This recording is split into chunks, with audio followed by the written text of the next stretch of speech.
Marcel Proust, du côté de chez Swann, Combray 1913. La haie laissait voir à l'intérieur du parc une allée bordée de jasmins, de pensées et de verveines, entre lesquelles des giroflées ouvraient leurs bourses fraîches. Du rose odorante est passé d'un cuir ancien de Cordoue, tandis que, sur le gravier, un long tuyau d'arrosage peint en vert, déroulant ses circuits, dressait aux points où il était percé, au-dessus des fleurs dont il imbibait les parfums, l'éventail vertical et prismatique de ses côtelettes multicolores. Tout à coup, je m'arrêtai. Je ne pus plus bouger. Une fillette, d'un blond roux, qui avait l'air de rentrer de promenade et tenait à la main une bêche de jardinage, nous regardait, levant son visage semé de taches roses.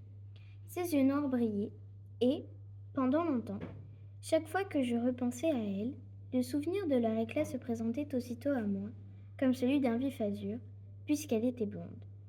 De sorte que, peut-être, si elle n'avait pas eu des yeux aussi noirs, ce qui frappait tant la première fois qu'on la voyait, je n'aurais pas été, comme je le fus, plus particulièrement amoureux, en elle, de ses yeux bleus.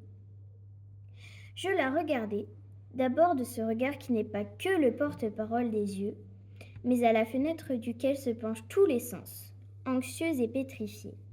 Le regard qui voudrait toucher, capturer, emmener, le corps qui regarde et l'âme avec lui.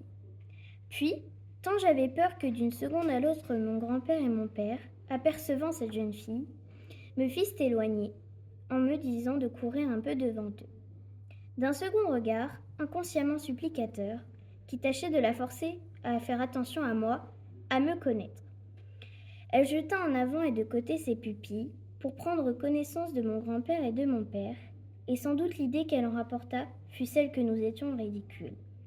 Car elle se détourna et, d'un air indifférent et dédaigneux, se plaça de côté pour épargner à son visage d'être dans le champ visuel.